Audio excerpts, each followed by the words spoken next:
Une zone protégée par l'ONU, devenue le théâtre du pire génocide européen. Nous sommes en Bosnie-Herzégovine, en 1995. Une année marquée par l'horreur et la tragédie.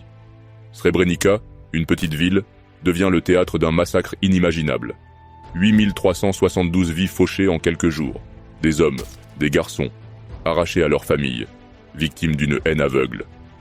Ce massacre, qualifié de génocide, résonne encore dans les mémoires.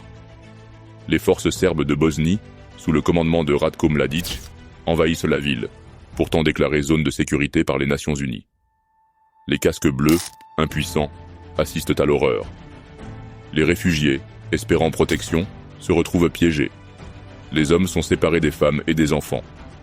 Les exécutions sommaires commencent. Les corps sont enterrés dans des fosses communes, dissimulant l'ampleur du crime. Le monde découvre avec stupeur l'atrocité de Srebrenica. Les procès s'ouvrent, les coupables sont jugés. Mais pour les survivants, la douleur persiste. Chaque année, en juillet, les familles se rassemblent pour se souvenir, pour pleurer leurs disparus, pour réclamer justice. Srebrenica n'est pas qu'un nom, c'est un symbole, un rappel de ce que l'humanité peut engendrer de pire, mais aussi un appel à la vigilance, pour que jamais plus une telle tragédie ne se reproduise. L'histoire de Srebrenica est gravée dans le marbre de l'histoire, un avertissement pour les générations futures.